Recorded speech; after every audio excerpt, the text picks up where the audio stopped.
Please like, share, subscribe my YouTube channel.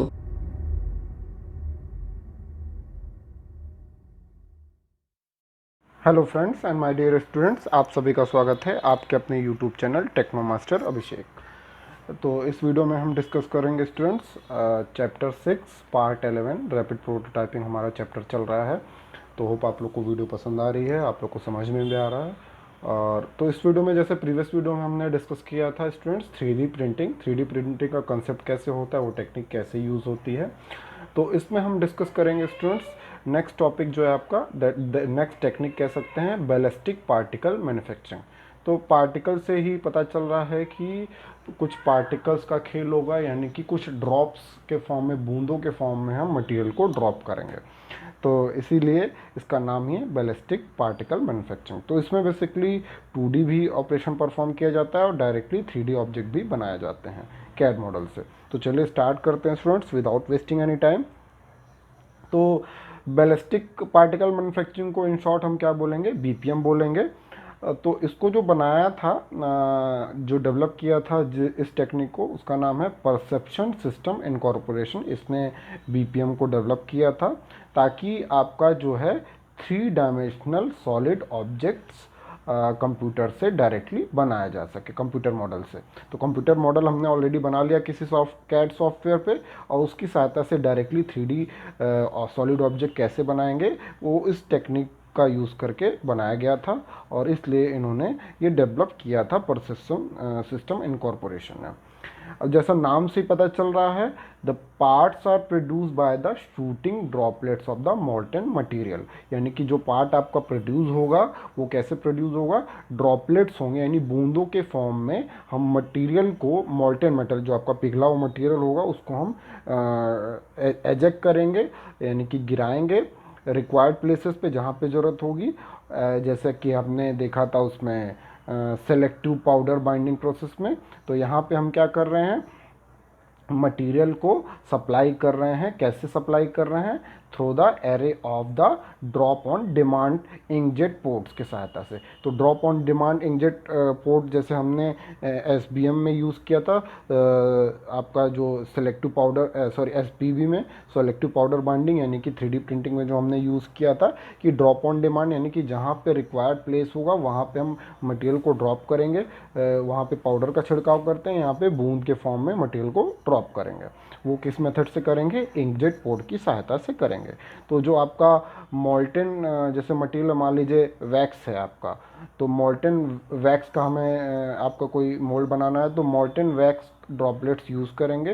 वो जो है कितने अप्रॉक्सीमेटली कितना डायमीटर होगा ड्रॉप का, जो बूंदों का 50 माइक्रोमीटर डायमीटर होगा, बहुत ही छोटा 50 माइक्रोमीटर। उसको हम एजेक्ट करेंगे at the rate of 12,500 droplets पर सेकेंड। तो कितने ड्रॉप्स गिराएंगे, 12,500 ड्रॉपलेट्स पर सेकेंड हम एजेक्ट करेंगे थ्रू इंकजेट पोर्ट की सहायता से हम एजेक्ट करेंगे इस मेथड में।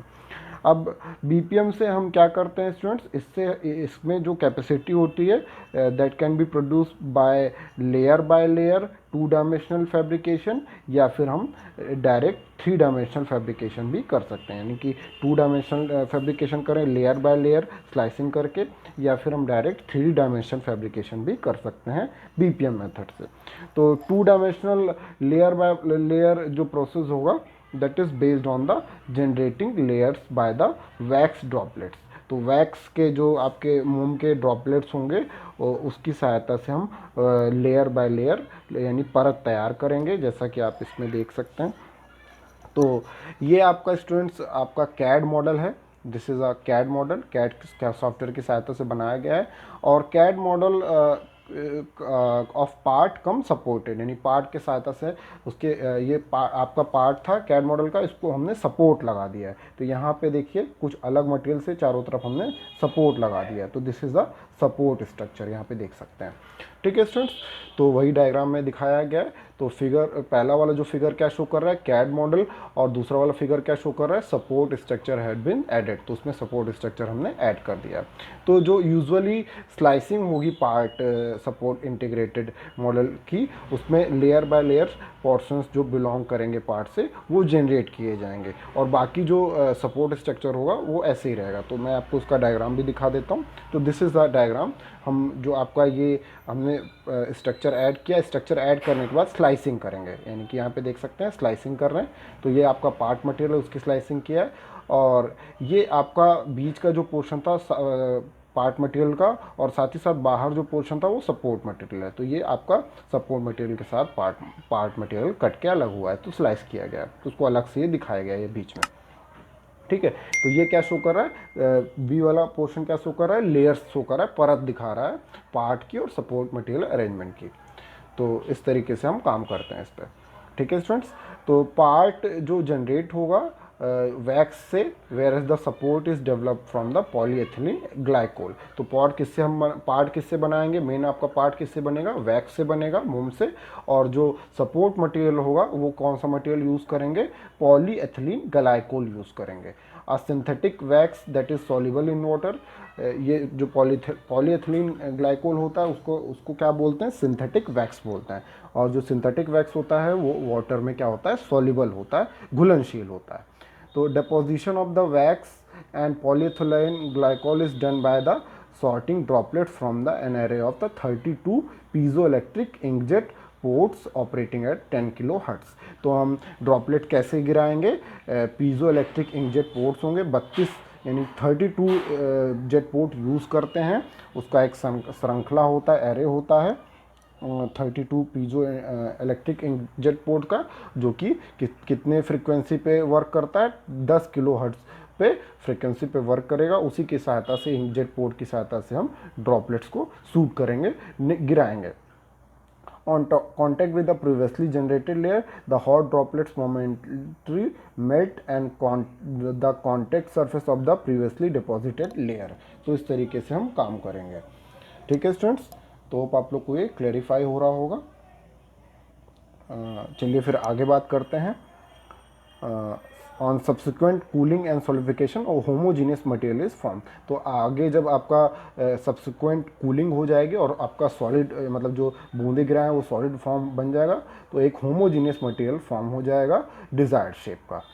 ठीक है स्टूडेंट्स, तो इस तरीके से हम काम करते हैं। After all the layers have been deposited, जब सारी लेयर आपकी डिपॉजिट हो जाएगी तो जो ऑब्जेक्ट है, ऑब्जेक्ट को हम किस में डाल देंगे, गर्म पानी में, यानी वार्म वाटर के में डाल देंगे, ताकि जो आपका सपोर्ट मटेरियल है वो पिघल के निकल जाए। क्योंकि ये सपोर्ट मटेरियल सिंथेटिक वैक्स का बना होता है, जो कि मैंने बताया कि वाटर में घुलनशील होता है।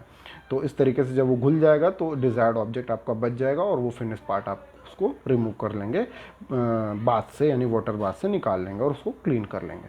तो इस तरीके से आपका काम होता है बैलिस्टिक पार्टिकल मैन्युफैक्चरिंग में। होप आप लोग को ये सारा कुछ क्लियर हो रहा है। तो अगर इसकी एक्यूरेसी की बात करें तो जो इसकी एक्यूरेसी होती है that depends on the accuracy of the depositing wax drops.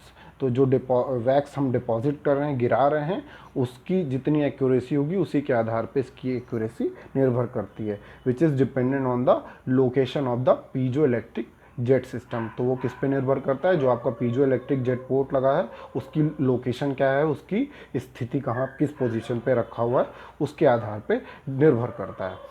और जो आपका बैलिस्टिक पाथ होता है, the ballistic path of the individual droplets, और किस पे निर्भर करता है, जो आपके बैलिस्टिक पाथ्स होते हैं, यानी कि जो आपके ड्रॉपलेट्स गिर रहे हैं उसका पाथ क्या है, उसका पथ क्या है, हर एक इंडिविजुअल ड्रॉपलेट का। तो it is important for the jet ports to be as close as to the substrate as possible to allow for the random droplet dispersion angle of up to 5 degree.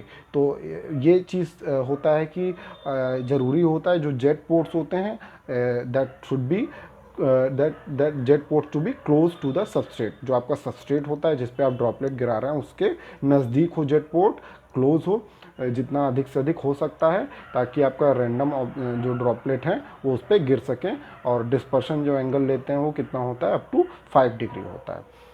The layer thickness is monitored by the feedback loop. जो layer thickness होती है उसको हम कैसे check करते हैं, feedback loop proximity sensors लगाते हैं जो कि उसकी डिस्टेंस को मेज़र कर लेता है जेट पोर्ट्स की बिटवीन जेट पोर्ट्स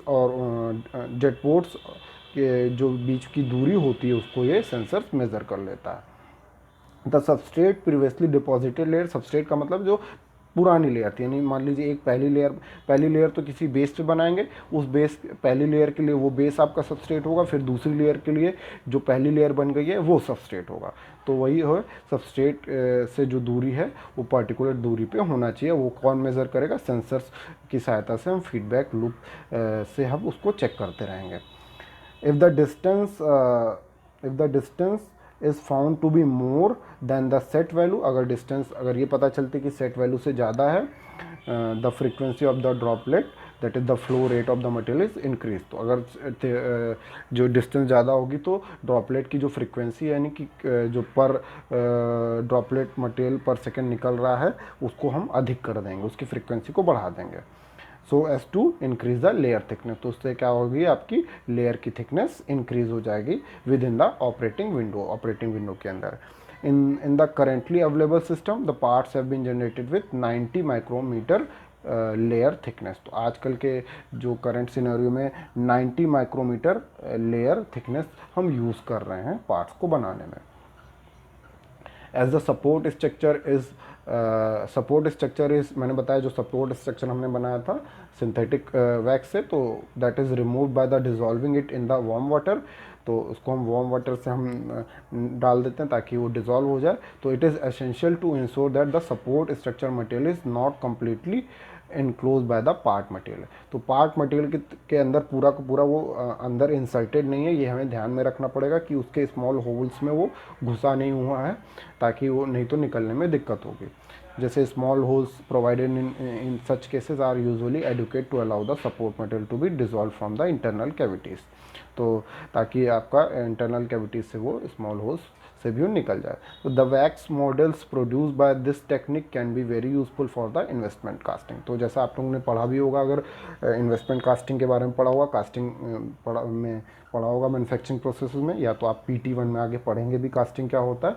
तो कास्टिंग मेथड में हम सांचा बनाते हैं, मोल्ड तैयार करते हैं, किसकी सहायता से, वैक्स की सहायता से। तो जो उसका सांचा होता है वैक्स का बना होता है, यानी कि मोम का बना होता है इन्वेस्टमेंट कास्टिंग में।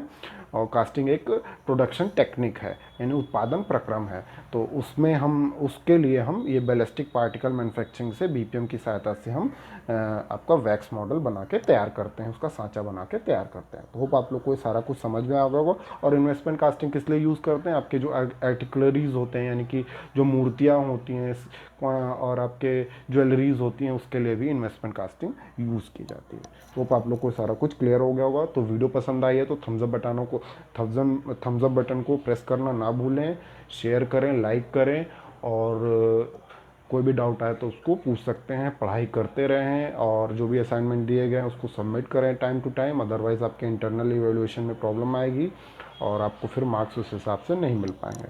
तो स्टूडेंट्स घरों पर रहें, पढ़ाई करते रहें, सुरक्षित रहें। Thank you for watching my video and God bless you all.